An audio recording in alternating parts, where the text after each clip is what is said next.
Welcome to the Inner Essence, a space of mindfulness, spiritual awakening, and reconnecting with your true self. Breath, be present, and begin your journey with it. He spent half his life chasing something he never knew how to name. His body aged, but the urgency inside him remained adolescent, a hunger that nothing could satisfy. One morning, waking before sunrise, he sat on the edge of his bed and felt a different kind of weariness. It wasn't physical, it was an exhaustion of the soul. The search had become a prison disguised as purpose. He looked at the white wall before him and for the first time projected no meaning onto it. He simply saw. And in that simple instant, time stopped demanding answers. What had always been sought was neither out there nor within. It was between the gaze and what is seen, between sound and silence. Truth does not arrive. It reveals itself when the seeker stops trying to be someone who seeks. The weariness of those who spend their lives seeking answers and never feel complete. There is a kind of fatigue that doesn't come from the body or from time. It comes from the soul, worn out from trying so hard to understand itself. The man who seeks meaning in everything carries a sort of spiritual fever. He never sleeps fully, never loves completely, never lives the moment. He is always half absent, eyes fixed on a horizon that never gets closer. Each new book, each new experience, each new promise of enlightenment kindles a flame for a few days, only for it to fade again. And he, mistaking intensity for depth, keeps changing paths as if changing skins. But the more he travels, the more he realizes he remains in the same place. The emptiness that drives him is the same that devours him. It is a fatigue the modern world has learned to disguise with productivity and optimism. Keep going, they say. The meaning is in the journey. But no one warns that the journey itself can be the labyrinth. The seeker begins to confuse movement with evolution, forgetting that the wheel also turns without leaving its place. He convinces himself that with enough effort, truth will become a conquest. Yet the harder he tries, the further he drifts from the simplicity that lies at the root of all wisdom. It is the paradox of the seeker. The more he searches, the less he finds. Behind this endless pursuit lies a subtle fear. The fear of simply being. Being without explanation, without ideal, without a story to justify existence itself. Modern man fears silence because there is no mirror in it to reaffirm him. The void confronts him with his lack of control. And so he runs not toward truth but away from the confrontation with what he truly is. This escape takes on sophisticated masks: spirituality, self-knowledge, purpose. All beautiful names for the same disguised restlessness. There is a cruel irony in this process. The more one seeks fulfillment, the more one feels the incompleteness that drives the search. The soul, saturated with concepts and techniques, begins to protest in silence. A kind of inner dryness emerges. Nothing enchants anymore, nothing surprises. What once was curiosity becomes compulsion. The seeker no longer wants to see truth. He only wants to quiet the discomfort of not having it. But truth does not reveal itself through conquest, but through surrender. It is not a goal at the end of the path. It is the very ground that has always been beneath one's feet. Imagine someone crossing a desert, carrying a large clay jar on their back, believing it holds the essence of life inside. With every step, the jar grows heavier, yet they fear letting it fall, for everything they believe themselves to be is inside it. One day, exhausted, the jar slips from their hands and shatters. They despair until they realize the jar was empty. The entire journey had been driven by the illusion that there was something to protect. This is the seeker's weariness. Protecting a void without realizing the void itself is the truth being sought. This exhaustion carries a hidden beauty. It is the prelude to surrender. The mind only grows tired of seeking when it realizes there is no more ground left to dig. It is at this moment, when the seeker begins to doubt even the search itself, that something new can happen. Fatigue becomes a kind of purification, dissolving the subtle arrogance of believing one could reach the infinite with their own hands. The heavy body, the saturated mind, the heart without direction. All of it prepares the soil for stillness. If you observe closely, this fatigue is not the end. It is the first crack through which the real begins to breathe. The seeker who allows himself to feel exhaustion without trying to fix it begins to glimpse something different, a natural pause, a suspension that demands no answer. In that space, effort loses meaning, and being begins to remember something forgotten, the feeling of being alive without needing to justify life. It is at this point that the observer awakens within the seeker. Try for a moment to simply notice the weight you carry from trying to understand everything. Don't try to release it, just observe. The simple act of seeing the fatigue already begins to dismantle the search. There is something deeply intelligent in that silent gaze. It does not seek to change what is, it only recognizes. And in that recognition, effort collapses. The seeker begins to fade, and what remains is a quiet presence, something that existed before any question. This is the point where the search transforms into contemplation. The same impulse that once chased answers becomes pure perception. The fatigue that seemed an enemy reveals itself as a disguised master. It shows that fulfillment was never the reward of the path, but the backdrop against which all searching unfolds. When the seeker finally stops, not from giving up but from sacred exhaustion, truth, silent and patient, begins to draw near, not out of pity, but because it was always there, waiting for him to stop running. The silent anguish of seeking meaning in everything and still feeling lost inside. There is a pain that doesn't scream, it only pulses, constant, like an underground sound. It is the pain of someone who tries to give meaning to everything and still feels that nothing fits. It is the pain of waking with a mind full of questions and falling asleep with the sense that all answers are incomplete. Modern man has learned to believe that meaning is a piece to be found, a logic hidden behind events. He seeks signs in chaos, interprets coincidences, deciphers symbols, and the more he seeks, the more confused he becomes. Because the universe, in its silent vastness, doesn't speak the language of certainties. It speaks the language of observation, the gaze that forces nothing and expects nothing. But the seeker, impatient, wants to turn mystery into a map. He tries to stitch together meanings where there is only flow. He creates narratives to soothe the discomfort of not knowing. He wants to turn every pain into a lesson, every failure into destiny, every accident into a message. And in doing so, he loses the freshness of the real. The world ceases to be lived and becomes interpreted. Life turns into a puzzle that never fits together. And the more the seeker tries to understand the picture, the more distant he feels from the very experience of being alive. There is a subtle arrogance in the search for meaning, the belief that everything must explain itself before our limited consciousness. But the universe owes nothing to human understanding. It simply is. The tree grows without knowing why. The river flows without asking where. The wind blows without knowing who listens. It is only man who insists on naming the unnameable, and in doing so, he imprisons himself within his own words. The mystery, which should set him free, begins to suffocate. The mind turns the infinite into a closed system, and the being, instead of expanding, contracts. Anguish arises when the intellect tries to possess what can only be lived. It is like trying to bottle the ocean. The more one tries to contain it, the more its essence is lost. And there comes a moment when the soul rebels against this effort. It begins to scream between the lines of life, in the inexplicable fatigue, in the anxiety without cause, in the feeling of being surrounded by everything and yet separated from it all.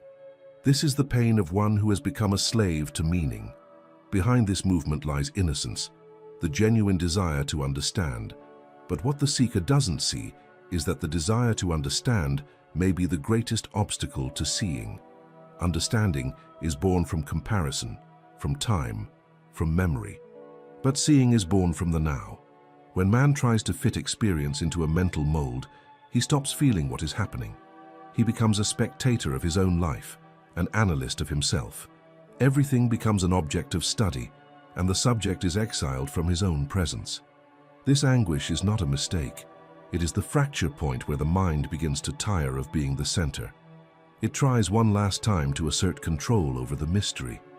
And when it fails, the ego experiences what it fears most, the void. Not the void of lack, but the void of vastness.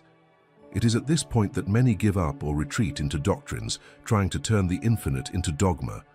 But there is another path, the path of pure observation without conclusion, the path of accepting that perhaps life does not need to make sense to be real. Imagine standing in an open field at night. The sky is immense and silent, and you try with your eyes to grasp the totality of the stars. It's impossible, so you simply lie back on the grass and watch.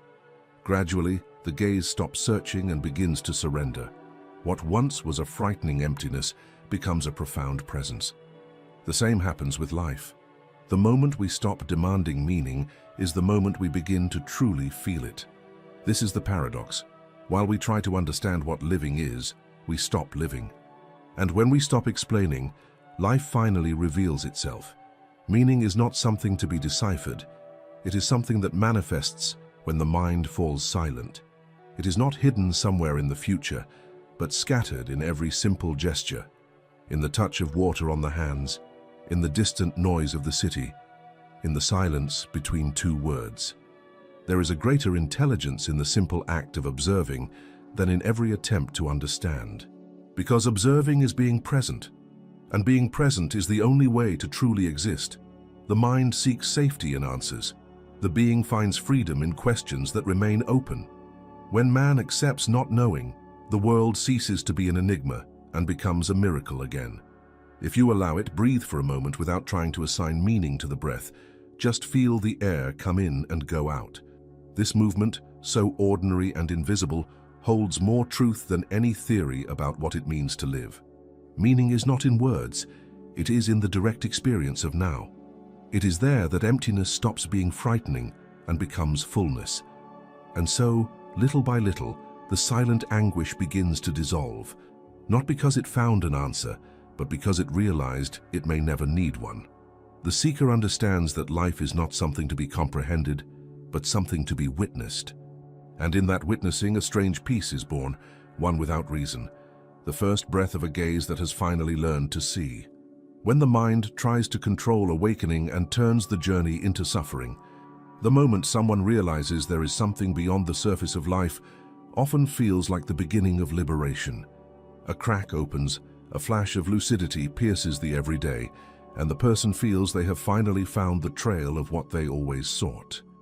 But what happens next is almost inevitable. The mind rushes to take possession of the experience. It turns the glimpse into a project, the mystery into a method, awakening into a goal. What was born as expansion becomes just another form of control. The ego, silently, puts on the clothes of spirituality and continues to run the show. It is at this point that the journey, once sacred, begins to become a battlefield. The mind, believing it is evolving, creates a new identity. The awakened me, the conscious me, the me who understands. But behind these masks lies the same old movement, the fear of disappearing. The mind wants to become enlightened without dying, to transcend without dissolving. And so it begins to monitor every thought, every emotion, trying to mold its own spirit according to the image of an ideal of purity. It is a silent, yet relentless effort, like a tense breath that never relaxes. Suffering is born exactly there, in the clash between what is and what the mind believes should be. Living experience becomes a constant examination. The seeker judges himself for still feeling anger, for still desiring, for still getting distracted. He confuses vigilance with presence and ends up living in a state of spiritual tension. With each failure, he feels farther from the truth, when in reality, it is precisely this attempt at control that distances him from it. Awakening is not a moral prize, but the dissolution of the one who expects to win it. This trap is subtle because it disguises itself as progress. The spiritual ego is more refined than the ordinary ego. It speaks of surrender, but demands results. It speaks of love, but seeks approval. It speaks of silence, but boasts of being above the noise. All of this is just the old mechanism of control operating under new words. When the mind tries to own awakening, it turns it into an object. And an object, by definition, is always out of reach of the one who desires it. Thus the seeker runs in circles, believing he is ascending when he is merely repeating the pattern of effort. The mind cannot bear the idea that true awakening cannot be managed. It happens when the mind loses command, and this, for the ego, is the greatest possible threat. Therefore, it creates a false awakening, a manufactured state of serenity and self-control. But true silence is not born of repression. It is born when control falls apart completely. The mind tries to stay in front, but the real only blossoms when it kneels. Imagine a river trying to control its own course. It contracts, creates artificial detours, tries to avoid the rocks, but ends up becoming an exhausted trickle without the strength to go on. When it finally yields to its natural bed, it discovers there has always been a path traced by the very gravity of life. Awakening is this: surrender to the current that has always been guiding, even when it seemed like chaos. The mind, however, fears this force because it cannot command it. Spiritual suffering is the price of resisting the inevitable. The seeker feels as if there are two within him, one who wants to let go and another who insists on maintaining control. This conflict creates an invisible tension, a continuous noise that keeps him from resting. At every moment of stillness, the ego slips in and tries to measure progress. Am I more awake today than yesterday? Am I feeling more presence? But awakening is not an upward line. It is the collapse of the ruler that measures. There is a sweetness in the moment when control reveals itself to be powerless. The exhausted mind begins to admit that it cannot manufacture the infinite. At this point, suffering changes flavor. It is no longer pain that imprisons, but pain that purifies. It is the final friction between the old and the new, between rigidity and flow. When the seeker finally recognizes the futility of control, a space opens. It is as if the ground gave way, and instead of falling, he was supported by the very void. Try to notice for a moment how the mind tries to intervene in everything. It wants to interpret even silence. Observe it without fighting. See how it creates plans to become enlightened, how it evaluates its own progress, how it turns the mystery into a task. Just see. This observation in itself is already a crack in the wall of control. There is nothing to correct, nothing to improve. When the gaze becomes pure, control loses the ground on which it stands. True awakening is not a state to be achieved, but the cessation of the effort to achieve it. There is no technique that leads to the truth, only the lucidity to perceive how much one tries to fabricate it. The mind wants to be the author of transformation, but transformation happens when it stops writing. It is in this instant that the journey ceases to be suffering and becomes surrender. The seeker discovers that the path was never about arriving somewhere, but about emptying himself of who he believed was the traveler. And when that happens, the world suddenly seems the same, but it is whole. The wind, the sound, the breath, everything gains a sharpness that does not depend on effort. Control ceases, and in the space it occupied, a peace without an owner arises. Awakening then ceases to be a goal and becomes a natural state of being alive. The seeker disappears, and what remains is the simple fact of being. The emotional weight of confusing spiritual seeking with fleeing inner pain. There is an ancient, almost inevitable confusion that follows many who turn to spirituality, confusing awakening with anesthesia. The soul, wounded by human experiences, seeks relief, and the promise of transcendence seems the perfect refuge, a place where pains dissolve, where the past is purified and suffering ceases to exist. But behind this impulse lies a silent mistake, trying to escape oneself using the sacred as shelter. Thus, spiritual seeking becomes a refined form of escape. The mind, tired of the world's frustrations, creates the image of a pure place where it will finally rest. And without realizing it, it begins to pursue this place like someone running after a horizon. The problem is that this race is driven by the same energy that caused the pain, the rejection of what is. The seeker says he wants to awaken, but what he really wants is to feel no more. He wants to erase discomfort, guilt, fear. He wants to rid himself of human imperfection. And so, he turns the spiritual path into a disguise for resistance. This escape is subtle. It presents itself as practice, discipline, devotion. But deep down, it is only fear. Fear of facing what still hurts. The seeker meditates to silence the mind, but in truth, he tries to silence the inner voices that ask for recognition. He repeats mantras to connect with the divine, but secretly wishes to forget his own emptiness. He reads sacred texts not out of love for truth, but to replace one pain with a meaning. All this is understandable because no one wants to suffer. However, when the search is born of fear, it becomes a prison. True spirituality is not escape. It is immersion. It is not moving away from pain, but crossing it to the end.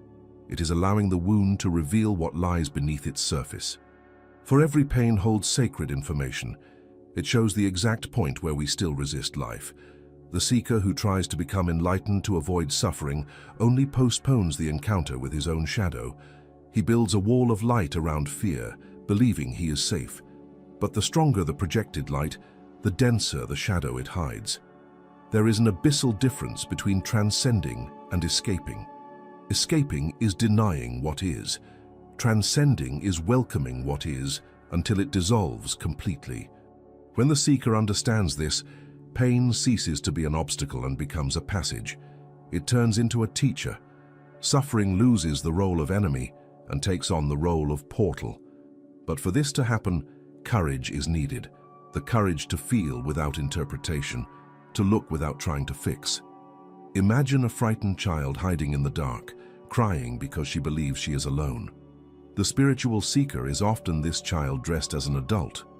He tries to rationalize, to repeat phrases of wisdom, to affirm that everything is perfect, while inside him fear still asks for a lap.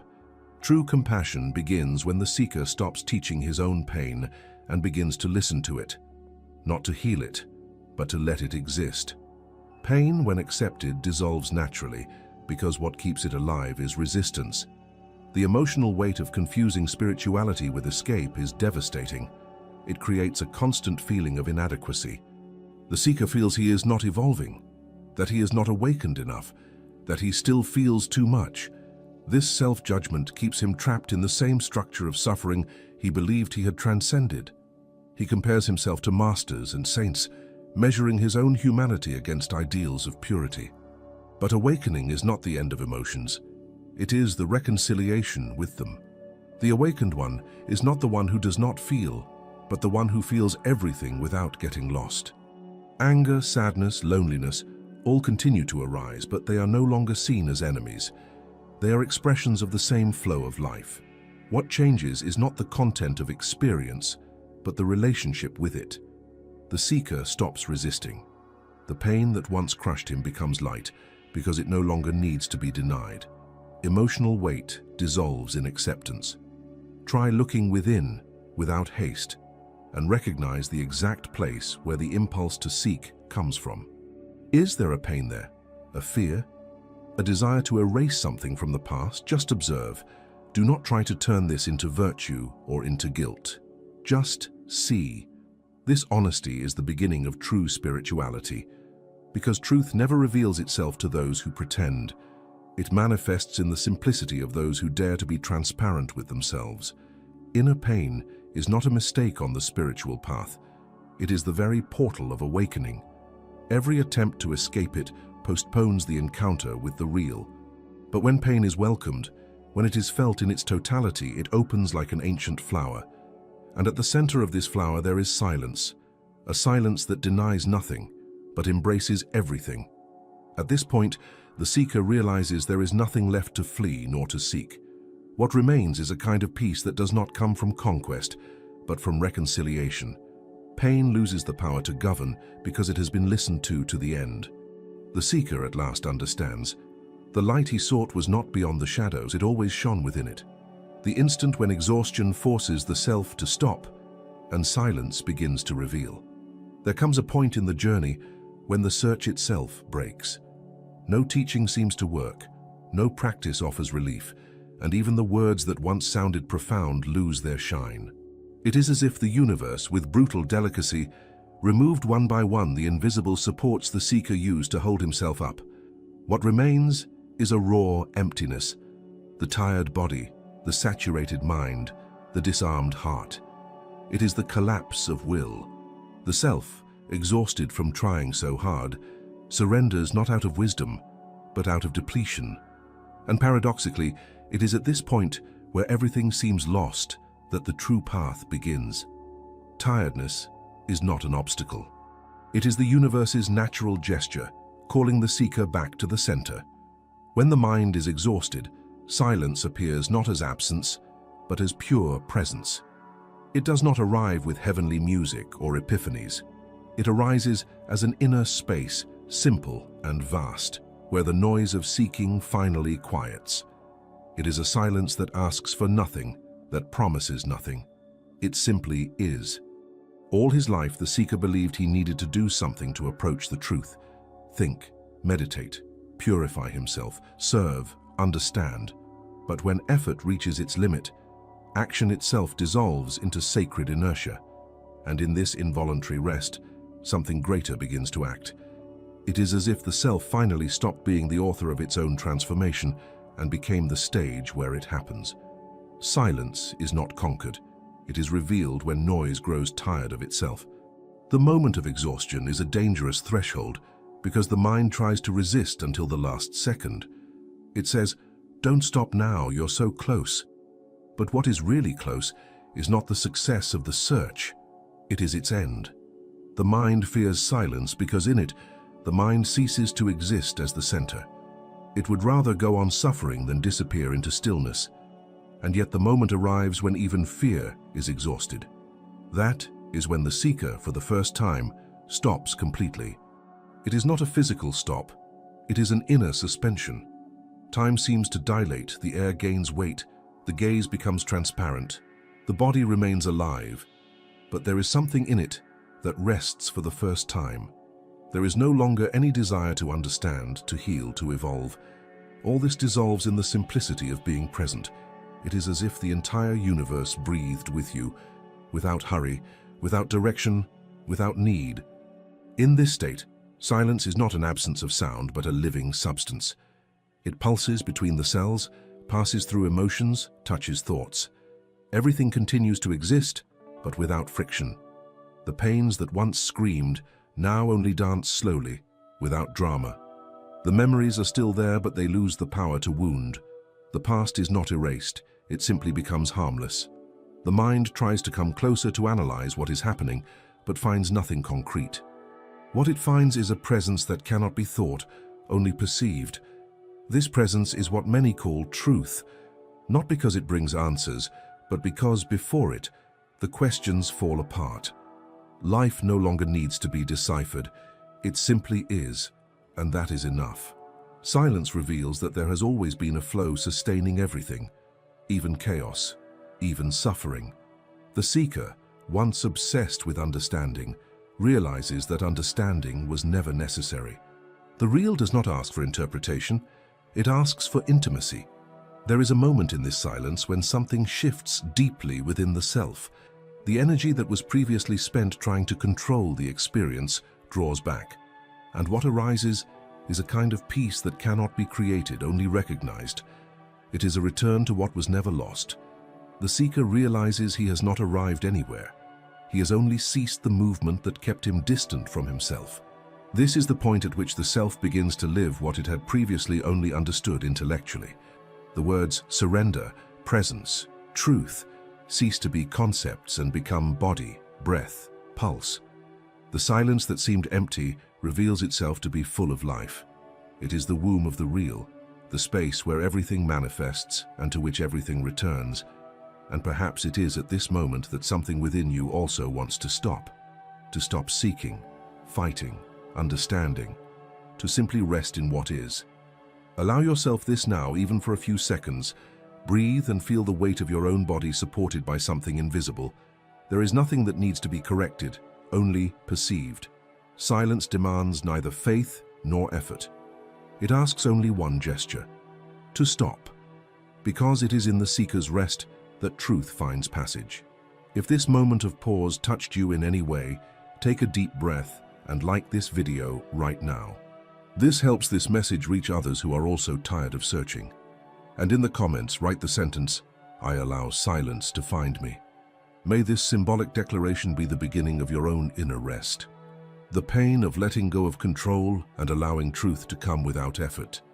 Letting go of control seems at first glance like a simple gesture, like opening your hands and letting something fall. But when what needs to be released is the illusion that we are the authors of our own lives, the act becomes almost unbearable. There is a particular pain in allowing the flow of existence to follow its course without interference. It is the pain of dying while still alive, not in the body but in identity. The mind, accustomed to directing every step, to planning, interpreting and protecting, panics at the idea of not controlling. It believes that if it stops commanding, everything will be lost. But what is lost is not the real. It is only the fiction of control. For years, the seeker cultivated the belief that awakening would be the pinnacle of his spiritual autonomy, a state in which he would master his own mind and circumstances. However, true awakening is not mastery over anything. It is the renunciation of mastery itself.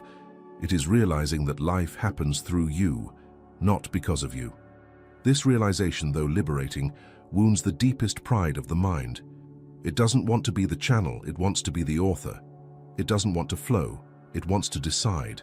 That's why the act of letting go of control is experienced as a small death. The seeker feels the ground disappear, the future dissolve, the certainties fade away. It's like walking in the fog without knowing if there is ground ahead. Everything within us screams for safety, and letting go is precisely crossing that scream without obeying it. The mind tries to negotiate. I'll let go, but I want to make sure nothing bad happens. This is the last disguise of control, the desire to control even the act of letting go. Truth, however, cannot be summoned or guaranteed. It manifests when all attempts to bring it forth cease. It's like a wind that blows only when there are no barriers. As long as the being insists on commanding the flow, the wind cannot pass. But when resistance tires, the air moves freely, and the presence that has always been there begins to reveal itself. The paradox is that truth comes when we stop calling for it. It blooms in the space that control once occupied. Letting go hurts because it exposes the emptiness that control was covering. Beneath every plan, every certainty, every effort to protect oneself, there is an ancient vulnerability. The mind built strategies not to feel it. Control was the way to avoid helplessness. But helplessness is not the enemy. It is the reminder that we were never separate from the whole. When control dissolves, that vulnerability surfaces, and at first, it feels like fear. The seeker feels as if he is naked before the infinite. However, if he does not flee, if he simply remains present, that fear turns into lightness. Because emptiness, when crossed, reveals itself as the very ground. Letting go of control is opening space for life to show us that it always knew the way. And this is a sacred humiliation, realizing that all the effort to command was unnecessary. The mind resists because it associates surrender with powerlessness, when in fact it's the opposite. Control is what weakens us. The constant effort to keep the world under surveillance drains vital energy. When we let go, that energy returns. It's like dropping a rope we've been pulling alone, believing we were fighting against destiny when, in truth, we were fighting against ourselves. There are moments when life, with relentless precision, forces us to let go. A loss, an illness, an emotional collapse. Something greater takes power out of our hands. And there, between despair and acceptance, we discover what it truly means to trust. Trust is not expecting everything to turn out well. It is allowing everything to be what it is. The mind for the first time realizes that there is no way to control the uncontrollable, and in that recognition, a silent peace begins to emerge. Imagine a leaf falling from a branch, surrendering to the wind. It doesn't choose the movement, it doesn't question the destination, and yet it lands exactly where it should. Life operates with this same invisible precision, but we, believing we know better, fight against the current. Letting go, therefore, is to become a leaf again, allowing yourself to fall without knowing where you will land, trusting that the air itself knows the way. This process is not linear. Sometimes we let go and then grab hold again, believing that surrender is a permanent state. But surrender is a living movement. It happens in every instant, in every breath. Letting go is dying and being reborn 1,000 times a day, until the gesture becomes natural. Until the being, tired of struggling, realizes there is nothing outside the flow, that everything, even resistance, is part of the same movement that leads everything to the real. And when finally control dissolves, the pain that once seemed unbearable turns into sweetness, because surrender reveals that there was never anything to protect. The seeker realizes that what he tried so hard to hold onto was made of the same substance as the wind, and the wind, by nature, cannot be contained. In that instant, truth comes, silent, effortless, without warning. Not because it was called, but because the space was created. The mind grows quiet, the heart opens, and the being realizes it was always being guided, even when it believed it was in command. Letting go, after all, is not losing. It is allowing life to reveal what it has always known about us. The power of observation that dissolves fear and brings clarity without needing to understand. There is a moment when the gaze changes place. It ceases to be a tool of the mind and becomes a window of the being. In that instant, the act of observing transforms. It is no longer an attempt to analyze, explain, or decipher what happens, but simply to allow the real to reveal itself on its own. And that's when the power of observation shows itself in its true dimension. Observing is different from thinking about something. It is a state of silent lucidity that dissolves fear because, when one observes with totality, nothing is separate from what observes. Fear is born from the division between the I and the world, but in pure seeing that separation disappears. Throughout life, we have learned to look through the filter of judgment. When something happens, we immediately interpret good, bad, right, wrong, desirable, dangerous. This automatic reaction creates a wall between us and reality. We observe, but always through a distorted lens. And the more we judge, the more fear grows. Because judgment is the seed of resistance. What we label as bad becomes a threat. What we call good, we fear to lose. The ordinary observer lives in constant defense, trying to hold on to what pleases and push away what bothers. But there is another kind of gaze, one that sees without choosing. A gaze so pure that it does not rely on memory, expectation, or belief. This gaze does not seek safety, it seeks to see. It does not try to transform what it observes, it simply allows itself to be permeated by the experience. When the being settles into this way of seeing, something miraculous happens. The mind loses the power to fabricate fear. Fear needs time and image to exist. Pure seeing happens in the now, where fear cannot breathe. That is why simple observation is so transformative. It does not fight the shadow. It merely illuminates it. And when the light of attention touches something, that thing loses its power to dominate. Have you noticed how fear dissolves when it is fully felt, without resistance? The secret is not to fight it, but to see it head-on without running away. Observing fear is taking it out of darkness. It feeds on forgetfulness and denial. When it is looked at with presence, it reveals itself for what it is, a transient energy, a contraction of the body, a wave that comes and goes. Observation is the first gesture of freedom, because while you observe, you are not being dragged along.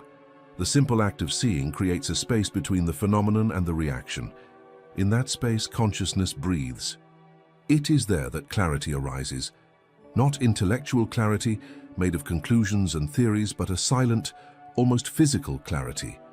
What once was confusion becomes transparent, not because it was resolved, but because it was seen. To see is to heal without effort. Imagine you've been in a dark room for a long time.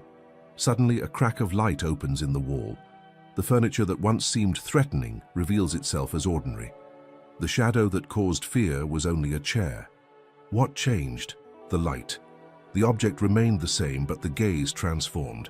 The power of observation is that crack. It does not destroy what exists. It only reveals the nature of what is.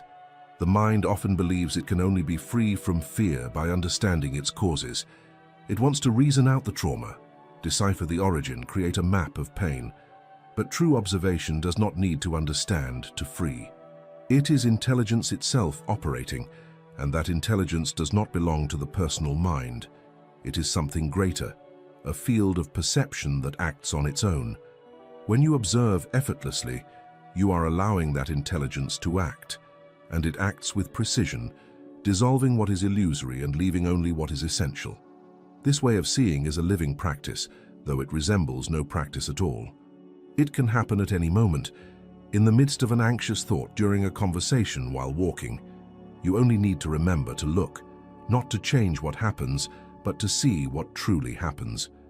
It is a constant return to the point of presence, where the observer and the observed are a single movement. With time, or rather without time, the being begins to perceive that there is nothing outside this gaze, that everything that seemed separate is contained within the same consciousness that observes, and in this perception, fear loses its place. Because fear is always the projection of an imaginary separation. When everything is seen as part of the same field, what could threaten what? The pure gaze is the dissolution of the boundary between inside and outside, between self and other, between now and later. To allow yourself to observe is, therefore, to allow yourself to exist. The pure gaze does not demand perfection. It embraces chaos, error, the unfinished. It knows that nothing needs to be fixed, only silently understood. It is in that silence that clarity blooms, a clarity that does not come from the effort to understand, but from the grace of seeing. The world, when seen this way, ceases to be a problem to solve and becomes a continuous revelation. And perhaps that is the true meaning of wisdom, not to accumulate answers, but to sustain the gaze. When the gaze is steady, fear finds no home. The mind may still try to fabricate doubts, but they dissolve in the calm light of observation. What remains is presence, clear, simple, and free. Truth then no longer needs to be sought or understood. It is there, in the same place where the gaze rests, silent and whole. When surrender turns emptiness into presence and seeking into peace, there comes a moment when the emptiness, once feared, begins to change shape. What once seemed like absence reveals itself as space. The seeker, already tired of resisting, discovers that there is nothing left to let go of, because everything is already gone. Ideas, desires, even questions, all the noises that filled the silence dissipate like smoke. And in the place of fear, there arises a stillness that was not created, only recognized. It is surrender, not as a heroic act, but as the natural consequence of the end of resistance. To surrender is not to give up on life, but to stop fighting against it. The mind fears this distinction because it believes that control is what keeps everything in order. But when the being truly surrenders, it realizes that order is deeper than any plan that could have been drawn. It is a silent harmony that reveals itself in the rhythm of one's own breathing, in the distant sound of the wind, in the simple fact of being alive. Surrender does not change the world, but it changes the way the world is perceived. What was once a threat becomes a passage. What was once lack becomes fullness. Emptiness, when welcomed, begins to pulse. It ceases to be an absence and becomes presence, a living, silent presence that needs no explanation. It is the space that sustains all forms and at the same time exists beyond them all. The seeker, now more mature, realizes that this presence is not something he attains, but something that has always been there, waiting for him to stop trying to reach it. The emptiness that once hurt now breathes within him, like an invisible heart. It is curious how the fear of surrender comes precisely from the habit of identifying with effort. The mind built itself upon the belief that to exist is to struggle, and when the struggle ends, it feels that it dies along with it. However, what dies is only the idea of separation. Surrender reveals that the being was never separate from life. It was life itself trying to remember itself. When that remembrance ignites, the entire world changes texture.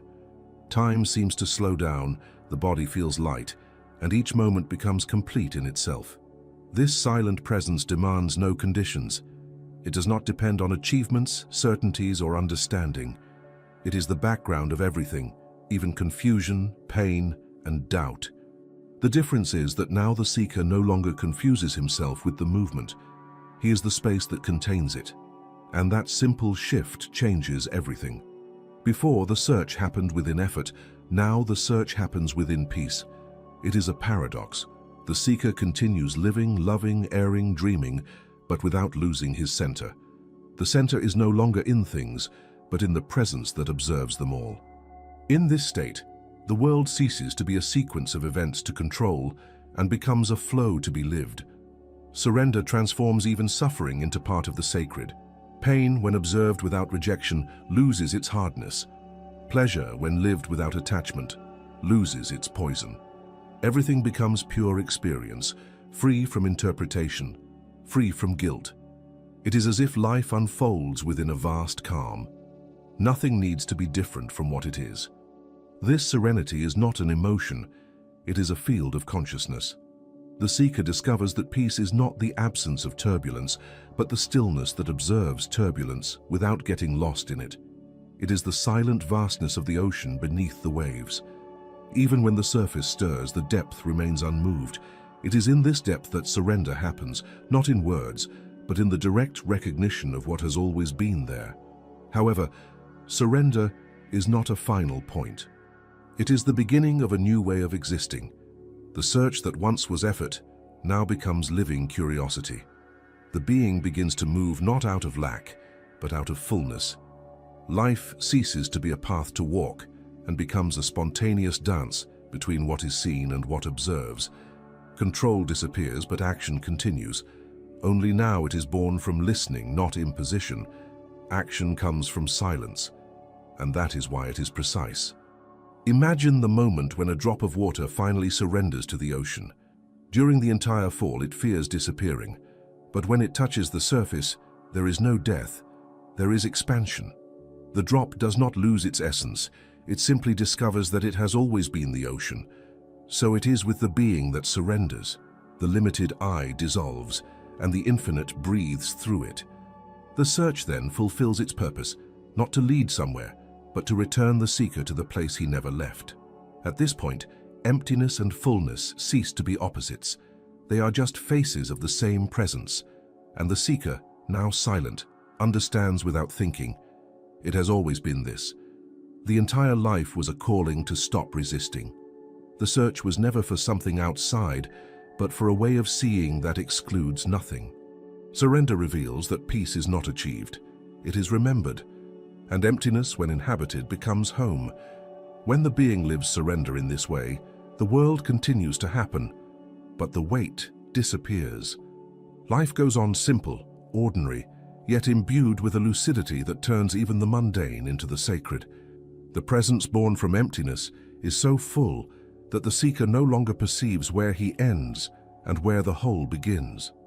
He becomes the very breath of the universe, silent and continuous. When the seeker finally stops, the entire universe seems to stop along with him, not because the world changes, but because the gaze no longer fragments the real. Truth, then, does not arrive. It reveals itself silently, within the space that effort left behind. Everything that once seemed distant becomes intimate. The search transforms into presence, and emptiness into home. There is nothing left to understand, only something to live. The pure instant that breathes without reason. If you felt this stillness echo within you, leave the comment, "I am the silence that observes," so I'll know you made it to the end. And if this content touched you, subscribe now and continue walking with me through these truths that cannot be taught, only remembered.